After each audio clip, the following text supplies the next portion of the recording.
మితిశూన్యమహాదివ్యా महिम्ने मानितात्मने नमो ब्रह्मस्वरूपाय रामाय पन्निवारणे आपदामपहर्तारं दातारं सर्वसम्पदां लोकाभिरामं श्रीरामं भूयो भूयो नमाम्यहं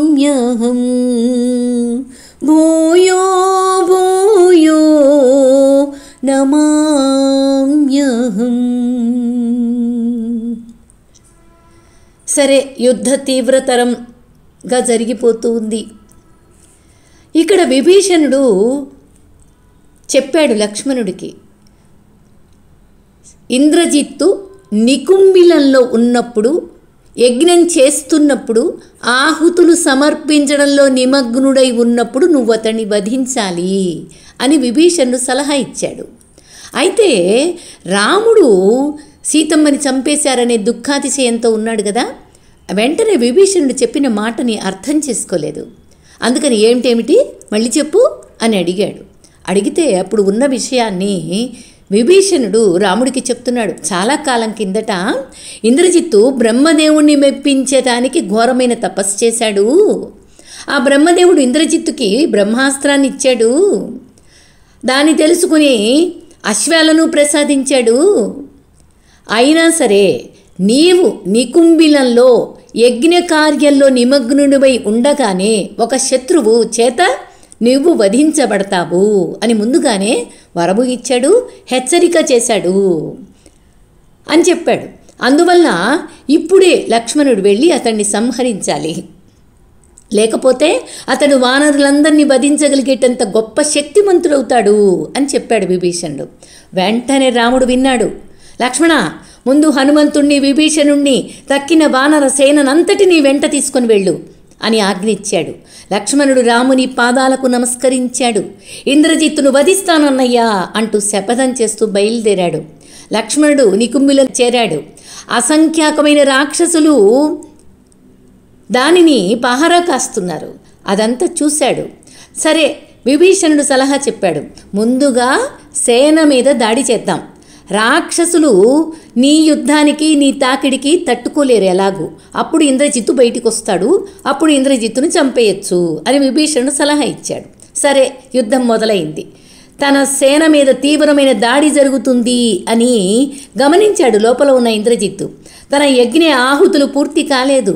అయినా సరే బుద్ధిహీనుడు ఈ శాపం మాట మర్చిపోయాడు. నా సైన్యాన్ని అందరినీ చంపేస్తున్నాడు అని రథాన్ని అధిరోహించాడు. యుద్ధాన్ని బయటికి వచ్చాడు. హనుమంతుడు ఎందరో రాక్షస సైనికుల్ని వధిస్తున్నాడు. ఇంద్రజిత్తు రావడంతో మళ్ళీ రాక్షసులంతా కూడా ధైర్యాన్ని కూడగట్టుకొని హనుమంతుడి మీదకి దూసుకెళ్లారు. హనుమంతుడు రాక్షస సంహారం కొనసాగిస్తూ ఉన్నాడు, వీర విహారం చేస్తున్నాడు. ఇంద్రజిత్తు అతడి మీద, వానర సైనికుల మీద కుంభవృష్టిగా బాణాల్ని కురిపిస్తూ ఉన్నాడు, బాణాలు వేస్తున్నాడు. అప్పుడు ఇంద్రజిత్తు యుద్ధరంగంలో ప్రవేశించడానికి ముందుగా ఒక వట వృక్షం కింద యాగాగ్నిలో ఆహుతుల్ని సమర్పించిన చోటుకి విభీషణుడు లక్ష్మణుణ్ణి తీసుకొని వెళ్ళి అక్కడ ఉండమని చెప్పాడు. తన కర్మకాండను పూర్తి చేసుకోవడానికి కొద్దిసేపట్లోనే ఇంద్రజిత్తు మళ్ళీ ఇక్కడికి వస్తాడు, ఇక్కడే నువ్వు వేచి ఉండు అని చెప్పాడు. ఇంద్రజిత్తు తిరిగి రాగానే వధించమని కూడా సలహా ఇచ్చాడు. సరే, లక్ష్మణుడు కూడా ఇదంతా అర్థం చేసుకున్నాడు. తన స్థానంలో ఎక్కడికైతే ఆహుతులు ఆపేసి వెళ్ళాడో ఆ స్థానంలో నిలిచి ఎదురు చూస్తున్నాడు. ఎంతోసేపు కాకుండానే ఇంద్రజిత్తు రథాన్ని అధిరోహించగానే గుర్తొచ్చింది, ఆహుతులు పూర్తి చెయ్యాలి, యజ్ఞం పూర్తి చెయ్యాలని గుర్తొచ్చింది. ఆ స్థలానికి వచ్చాడు. లక్ష్మణుడు తన యుద్ధానికి సవాల్ చేస్తూ ఉండగానే ఇంద్రజిత్తు విభీషణుడితోటి అంటున్నాడు, నాకు హాని తలపెట్టడానికి నా సొంత పినతండ్రే ఇక్కడికి రావాలనా? నేను నీ అగ్రజుడికి ప్రీతిపాత్రుడైన తనయుడిని, మర్చిపోయావా? నీ కుటుంబ సభ్యుల పట్ల నీకేమీ ప్రేమానుభూతులు లేవా? నీవు సైతం రాక్షస వంశంలోనే జన్మించావు కదా. నీ పుట్టుకకు నువ్వేమీ గర్వించడం లేదా? బుద్ధి లేని మూర్ఖుడా, నీ సన్నిహిత బంధువుల్నికి ఎలా మోసగిస్తున్నావో నీకు అర్థం కావడం లేదా? సొంత కుటుంబంతో కలిసి జీవించడానికి, అపరిచితుల పాదాలని ఆశ్రయించడానికి నువ్వేమీ తేడా కనపడటం లేదా నీకు? బంధువుల్లో ఎంతటి అధముడైనా సరే బయట వ్యక్తుల కంటే ఎల్లప్పుడూ నయమనిపిస్తాడే. నీవు ఒక్కడివి మాత్రం ఇంటికి ఇంతటి ద్రోహ బుద్ధితోటి వ్యవహరిస్తున్నావు అంటూ విభీషణుణ్ణి ఇంద్రజిత్తు దూషించాడు. అందుకు విభీషణుడు చెప్తున్నాడు, నాయనా ఇంద్రజిత్తు, నీవు నిజంగానే నీకు ధర్మానురక్తి ఉన్నట్లయితే నీకంటే ఎంతో పెద్దవాడినైనా నన్నెందుకు దూషిస్తావు? నేను రాక్షస వంశంలో జన్మించిన మాట వాస్తవమే, కానీ నా స్వభావం పూర్తిగా భిన్నంగా ఉంది. నేను మొరటుతనాన్ని, క్రూరత్వాన్ని ద్వేషిస్తాను. మన వంశంలో కట్టుబాటు తప్పినవాడు నీ తండ్రే కానీ నేను కాదు. కుటుంబపరమైన బంధుత్వం ఉన్నప్పటికీ పాపాత్ములైన వ్యక్తులతో అన్ని సంబంధాలను తెగతెంచుకోవడమే కర్తవ్యం అని ధర్మశాస్త్రాలు ఘోషిస్తున్నాయి. నేను శాస్త్రాలన్నీ అధ్యయనం చేశాను. పరభార్యను అపహరించేవాడు అధమాధముడు. అలాంటి వాళ్లను దేహానికి చుట్టుకున్న సర్పాన్ని విసిరేసినట్లు విసిరేయాలి. మిత్రులను విశ్వసించకపోవడం, పరస్త్రీతో లైంగిక సంబంధం పెట్టుకోవడం, పరుల ఆస్తిని అపహరించడం ఎప్పుడూ వినాశనానికే దారితీస్తుంది. రావణునికి పోయే కాలం దాపురించింది. అందువల్ల అతడితో పాటు నీవు లంకానగరం యావత్తు కూడా సర్వనాశనం కావడం తప్పదు. ఇంద్రజిత్తు, నీవు కేవలం అహంభావి అయినా మర్యాద తెలియని బాలుడివి. నీ ఇష్టం వచ్చినట్లు అనుకో. కొద్దిసేపట్లోనే నీవు లక్ష్మణుని బాణాలకి గురైపోతావు, నశిస్తావు అని విభీషణుడు చెప్పాడు. నిజానికి త్రేతాయుగంలో అక్కడ అలా ఉండడం అనేది, అలా చెప్పడం అనేది సబబుగానే ఉంది. పరభార్యల్ని అపహరించడం, పరస్త్రీతో సంబంధం పెట్టుకోవడం అనేది త్రేతాయుగానికి సరైన మాట. కానీ ఇప్పుడు కలియుగంలో ఉన్న మాటకొస్తే పరపురుషుడు పరస్త్రీతోనే కాదు, పరస్త్రీ భర్తను ఆశించడంలో ఎంత దోషం ఉందో ఇప్పుడు కనిపెట్టలేకపోతున్నారు. ఆ దోషాలన్నీ అనుభవించి తీరాల్సిందే. ఎంత అధర్మమైన ప్రవర్తనకు స్త్రీలు గురవుతున్నారో చూడండి. స్త్రీ వాంఛలు, స్త్రీ కోరికలు ఎలా ఉన్నాయి అంటే కుటుంబాలు భ్రష్టు పట్టిపోతున్నాయి. అందువల్ల రామాయణం ప్రతి ఒక్కళ్ళకి తెలియాలి. రామాయణంలో ఎటువంటి ధర్మాలు, ఎటువంటి పాతివ్రత్య ధర్మాలు, ఎటువంటి కుటుంబ నియమాలు అన్నీ పాటించారో మనం తెలుసుకొని తీరాలి. అప్పుడు మాత్రమే ధర్మం నిలుస్తుంది. ఇంత అపవిత్రమైనటువంటి భావాలతో ఉన్నటువంటి స్త్రీలు ఇప్పుడు రామాయణాన్ని వినడం అనేది జరగదు. కానీ వినిపించే విధంగా కుటుంబంలో రామాయణం పారాయణం చేస్తూ ఉండాలి, రామాయణం వినపడుతూ ఉండాలి, రామాయణం శాస్త్ర అధ్యయనం చేస్తూ ఉండాలి. రాముణ్ణి గురించి విన్నంత మాత్రానే పరిసరాలన్నీ పవిత్రమవుతాయి, మనస్సులు ధర్మబద్ధంగా మారిపోతాయి. ఇది బాగా గమనించుకోవాల్సిన సమయం ఇప్పుడు ఆసన్నమైంది. ఎవ్వరూ దీనిని వదిలిపెట్టద్దు. ఇంకా లక్ష్మణుడు హనుమంతుని మూపు మీద ఎక్కాడు. లక్ష్మణుడు ఇంద్రజిత్తుల మధ్య భయంకరమైన ద్వంద్వ యుద్ధం ప్రారంభమైంది. లక్ష్మణుడు కానీ ఇంద్రజిత్తు కానీ యుద్ధరంగంలో అలసిపోవడమే లేదు. వాళ్ళు పోరాడుతూ ఉండగా తన అగ్రజుని కుమారునితో పోరాడటానికి మనసొప్పక విభీషణుడు ఇతర రాక్షసులపై దాడి చేయటానికి వెళ్ళిపోయాడు. చూస్తూ ఉండలేకపోయాడు. ఉభయ సేనల మధ్య యుద్ధం ఉగ్ర రూపాన్ని దాల్చింది. జాంబవంతుడు చెలరేగిపోతున్నాడు. లక్ష్మణుడు తన మీద నుండి కిందకు దిగేటట్లు చేసి హనుమంతు కూడా రణరంగంలోకి దిగి వేలాదిగా రాక్షసుల్ని హతమారుస్తూ పోతున్నాడు. సూర్యుడు క్షితిజరేఖ దిగువకు దిగిపోతూ ఉండగా లక్ష్మణుడు ఇంద్రజిత్తు విడచిన నిరంతర బాణ ప్రవాహం చేత కప్పబడి ఆకాశం గాఢాంధకారమైపోయింది. వాళ్ళ బాహువుల చలనం గమనించటానికి వీలు లేనంత వేగంగా వారిద్దరి ధనస్సులు పనిచేస్తున్నాయి. వీరోత్సాహంతో ఇద్దరికి మధ్య అనేక విన్యాసాలలో భీకర యుద్ధం సాగుతూ ఉంది. ఇంద్రజిత్తు ఇక క్రమంగా ధైర్యోత్సాహాలని కోల్పోతున్నాడు. సరిగ్గా అప్పుడే లక్ష్మణుడు స్వర్గాధిపతి అయిన దేవేంద్రునికి చెందిన ఒక అద్భుతాస్త్రాన్ని ఎంచుకున్నాడు. అజేయమైన ఆ అస్త్రాన్ని వింటి నారికి తగిలించాడు.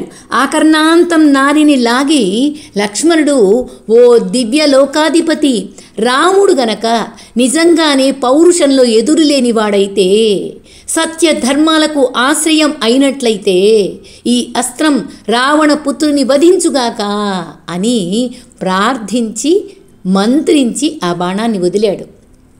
అప్పుడు ఉజ్వలమైన ఆ అస్త్రం అతి వేగంగా గగనతలంలో ప్రయాణం చేసింది. ఇంద్రజిత్తు యొక్క శిరస్సును ఛేదించేసింది. వానరులు హర్షధ్వానాలు చేస్తూ గంతులేశారు.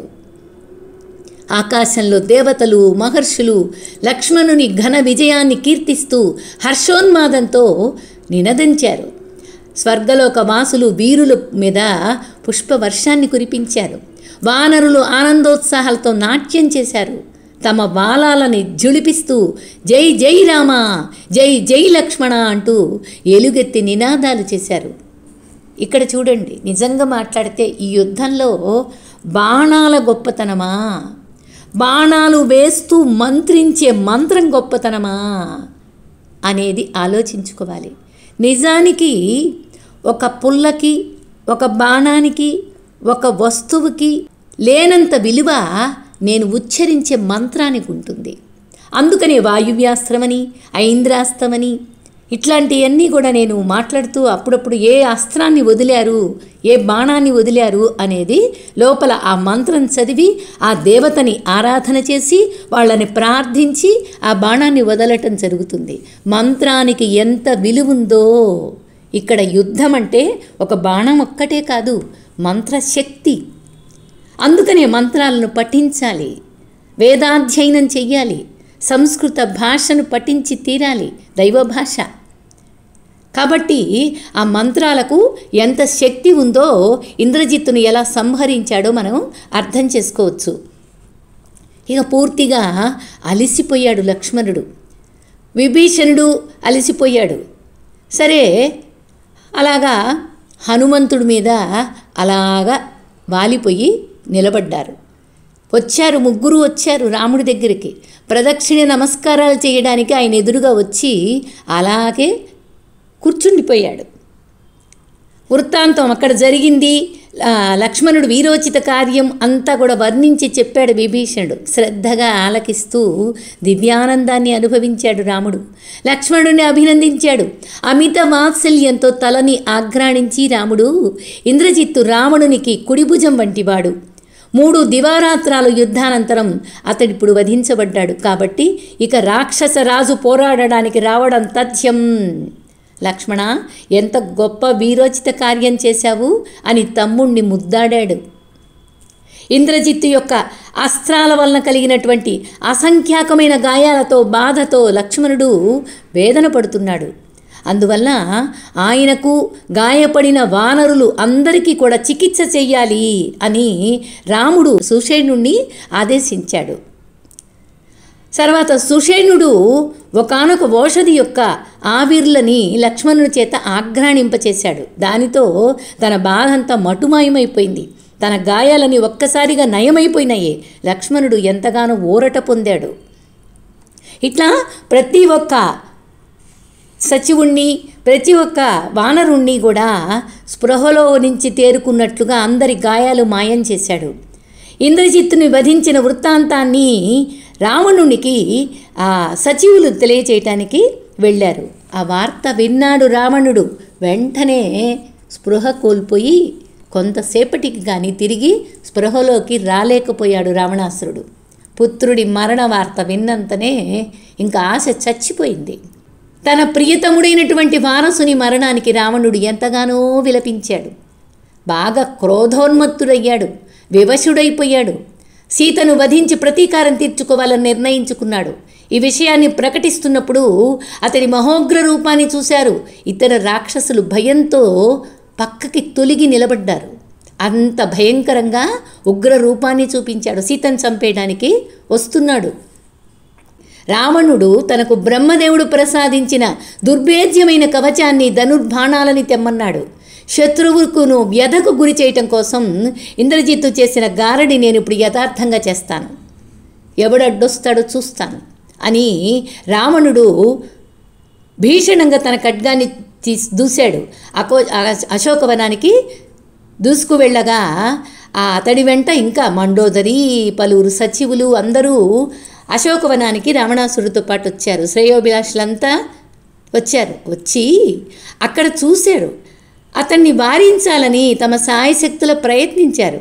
కొద్దిసేపట్లోనే అతడు సీత ఎదురుగా వచ్చేశాడు. ఆమె భయపడిపోయింది. సీతమ్మ వణికిపోతోంది. తన ఖడ్గాన్ని భీకరంగా ఝుళిపించాడు. అతడు తనను వధించాలనే ఉద్దేశంతో ఉన్నాడని సీతమ్మకు అర్థమైంది. రామలక్ష్మణులను పరాజితుల్ని చెయ్యలేక నిరాశకు లోనై నన్ను వధించడానికి వచ్చాడా? నేను హనుమంతుని సలహా పాటించి అతడి మూపు మీద రాముని వద్దకు నన్ను తీసుకుపోనిచ్చి ఉంటే బాగుండేది కదా. అప్పుడు ఇలాంటి భయానకమైన పరిస్థితిలో చిక్కుపడేదాన్ని కాదు కదా అని భయపడిపోయి తనని తాను దాచుకుంటూ ముడుచుకుపోయింది. ఆ దుఃఖ తప్త అయినటువంటి సీతను చూసి హృదయం సుపార్శ్వుడు అనేటటువంటి రావణాసురుడి సచివుడికి హృదయం ద్రవించింది.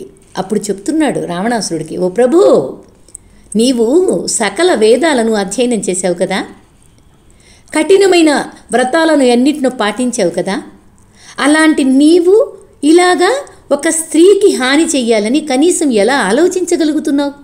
సౌందర్యవతి అయినటువంటి సీతను అలాగే ఉండని, అందుకు బదులుగా నీ క్రోధాన్ని నీ యథార్థమైన శత్రువుబంది మీదకి వెళ్ళగక్కు, రాముణ్ణి లక్ష్మణుణ్ణి చంపేసే, ఈమెనెందుకు? ఇవాళ కృష్ణపక్ష చతుర్దశి, రేపు అమావాస్య రావడంతోనే రాముని మీదకు అతడి వానర మూక మీదకి దండయాత్ర చెయ్యి, విజయాన్ని సాధించుకో, రాముణ్ణి వధించు, అప్పుడు సీత నీదే అవుతుంది కదా. దీనిలో నాకు గట్టి నమ్మకం ఉంది.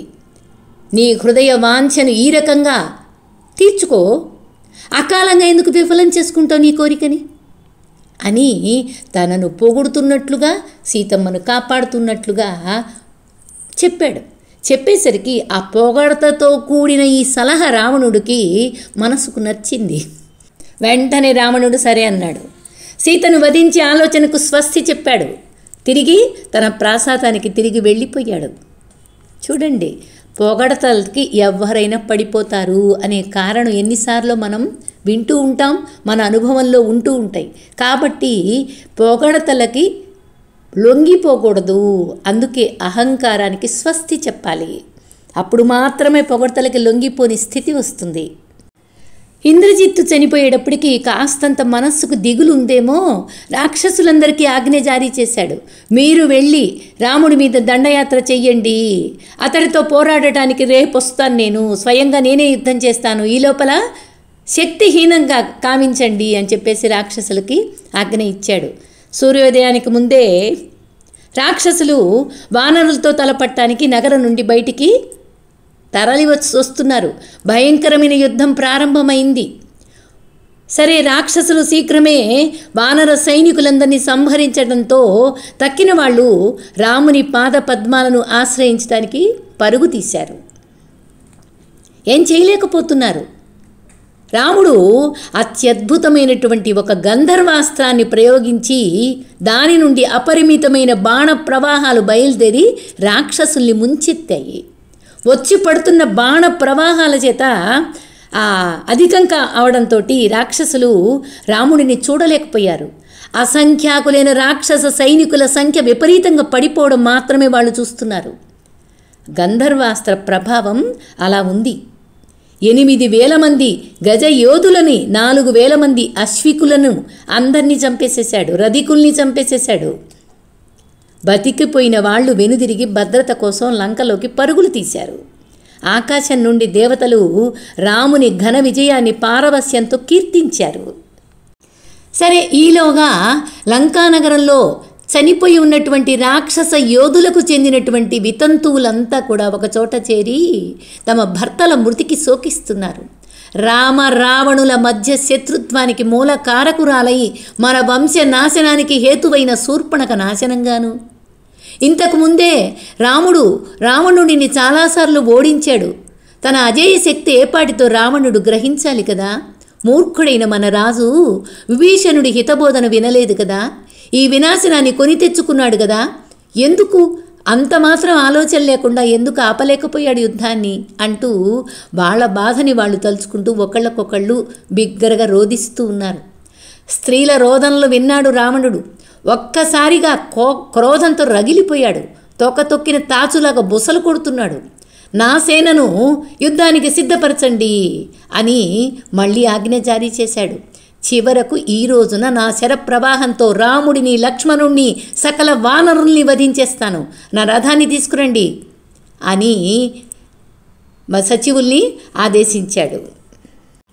యుద్ధం మొదలవుతూనే రావణుడు అల్లకల్లోలం సృష్టించాడు. రావణుడు ఆగ్రహంతో ఉడికిపోతున్నాడు. నిర్విరామంగా రాముని వైపు బాణాలు ప్రయోగిస్తూ సాగిపోతున్నాడు యుద్ధంలో.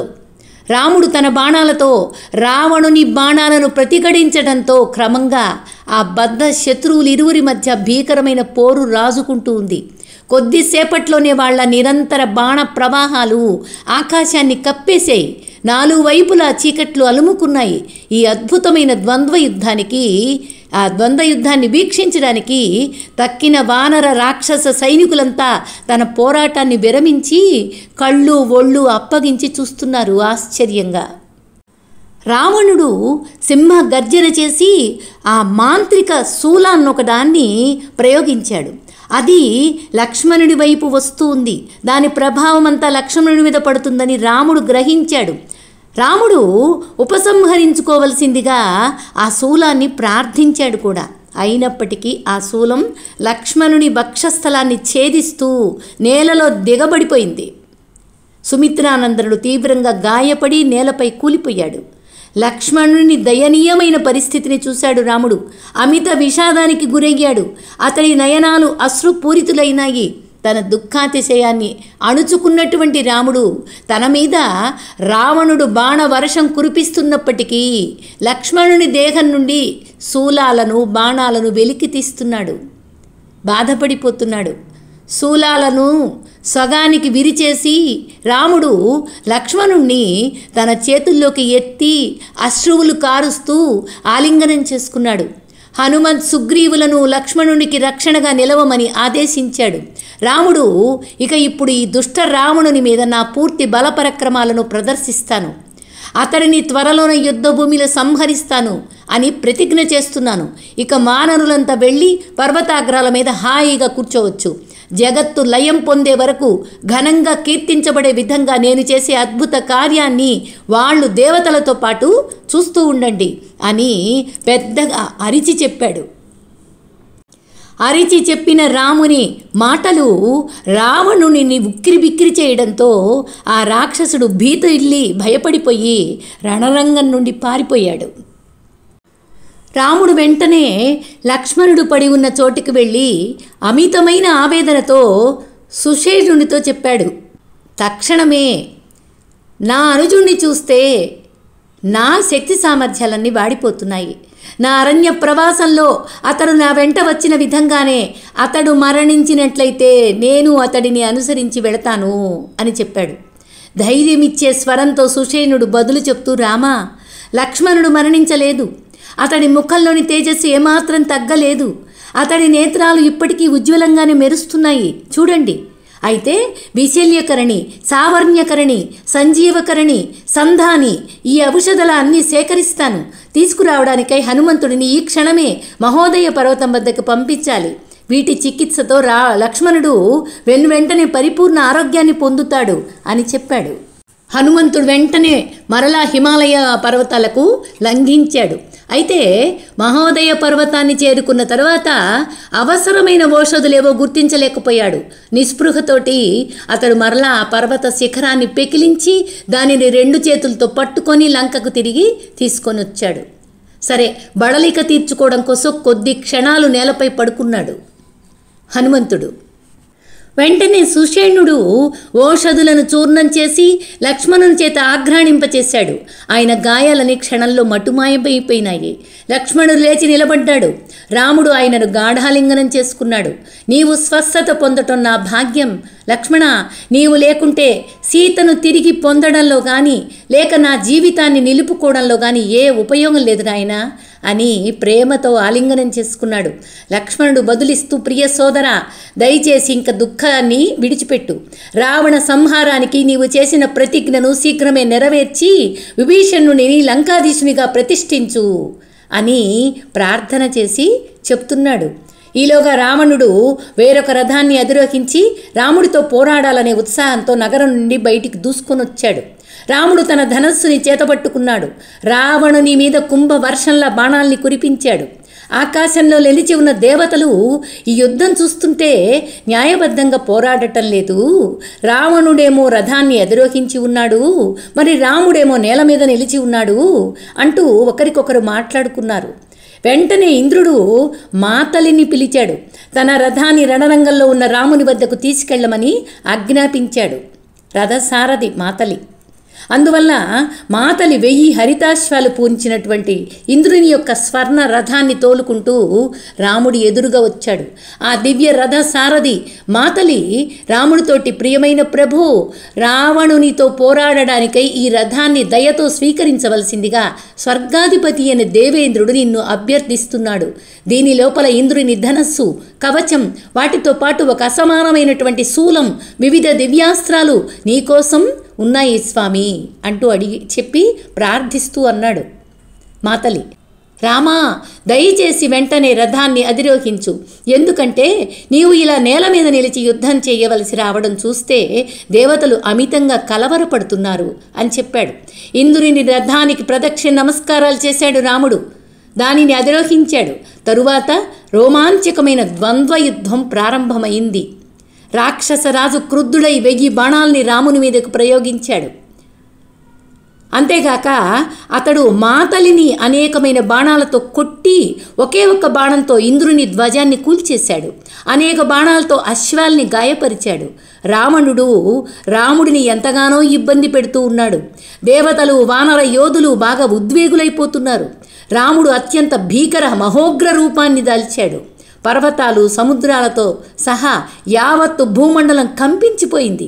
ఎన్నో దుశ్శకునాలు వ్యక్తమవుతున్నాయి. రావణునితో సహా సృష్టిలోని సకల ప్రాణులు భయగ్రస్తులైపోయారు. రావణుడు పూర్తిగా అలిసిపోయి దేహమంతటా గాయాలతో నిండి రక్తం స్రవిస్తున్నప్పటికీ అమిత క్రోధంతో రాముని మీద తుఫానుల బాణాలను కురిపిస్తూనే ఉన్నాడు. నిజానికి రావణుడు రాముని వక్షస్థలాన్ని 1000 బాణాలతో జల్లెడలాగా చేశాడు. దేహమంతా రక్తసిక్తమైపోయింది. నిరంతర శరవర్ష సాంద్రత ఫలితంగా ఏర్పడిన అంధకారం కారణంగా రావణులు ఒకరినొకరు చూసుకోలేకుండా ఉన్నారు. అయినా సరే రాముడు నిర్భీతంగా నిలబడి యుద్ధం చేస్తున్నాడు. నిరసనగా నవ్వుతున్నాడు రావణుడితోటి. చెప్తున్నాడనమాట రాముడు, నీవు నరభక్షకులలో అధమాధముడివి. నిజానికి నువ్వు వారి మలం వంటివాడివి.